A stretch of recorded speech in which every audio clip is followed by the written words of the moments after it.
ಮಾಡಿದ್ದುಂಡೋ ಮಹಾರಾಯ ಜೈಲು ಸೇರಿದ್ರು ಕೂಡ ಬುದ್ಧಿ ಕಲ್ತಿಲ್ಲ ಪ್ರಜ್ವಲ್. ಮೊಬೈಲ್ ಐಲು ಅಶ್ಲೀಲ ವಿಡಿಯೋಗಳಿಂದ ಜೈಲು ಇಲ್ಲ.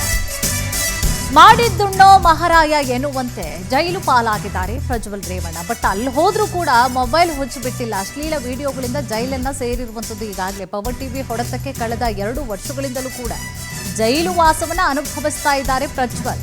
ಇದಕ್ಕೆ ಜೈಲಿನಲ್ಲೂ ಕೂಡ ಮೊಬೈಲ್ ಬಳಕೆಯನ್ನ ಮಾಡಿ ಈಗ ಅದರಲ್ಲೂ ಕೂಡ ಪವರ್ ಟಿವಿನೇ ಎಕ್ಸ್ಕ್ಲೂಸಿವ್ ಆಗಿ ತೋರಿಸಿದ್ದು ಇದನ್ನ. ಈಗ ಮತ್ತಷ್ಟು ಸಂಕಷ್ಟಕ್ಕೆ ಸಿಲುಕೊಂಡಿದ್ದಾರೆ.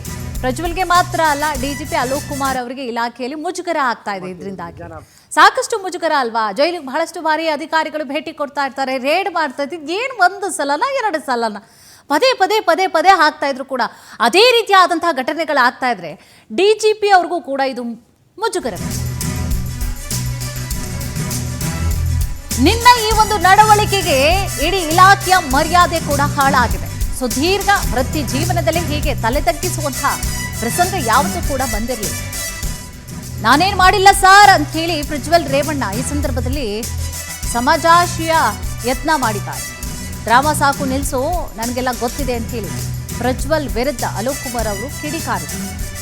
ಜೈಲಿನಲ್ಲಿ ನಿನಗೆ ಮೊಬೈಲ್ ತಲುಪಿಸಿದ್ಯಾರು ಅಂತ ಹೇಳಿ ಪ್ರಶ್ನೆ ಮಾಡ್ತಾರೆ.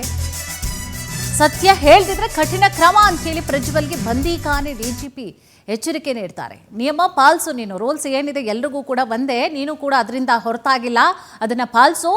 ಮತ್ತೆ ಏನಾದರೂ ಮೊಬೈಲ್ ಸಿಕ್ಕರೆ ಸುಮ್ಮನೆ ಇರೋದಿಲ್ಲ ನಿನ್ನ ಅಂತ ಹೇಳಿ ವಾರ್ನಿಂಗ್ ಕೊಟ್ಟಿದ್ದಾರೆ. ಜೈಲಲ್ಲಿ ಪ್ರಜ್ವಲ್ ರೇವಣ್ಣ ಅವರಿಗೆ ಡಿಜಿಪಿ ಅಲೋಕ್ ಕುಮಾರ್ ಸ್ಪೆಷಲ್ ಆಗಿ ಕ್ಲಾಸ್ ತಗೊಂಡ್ರು.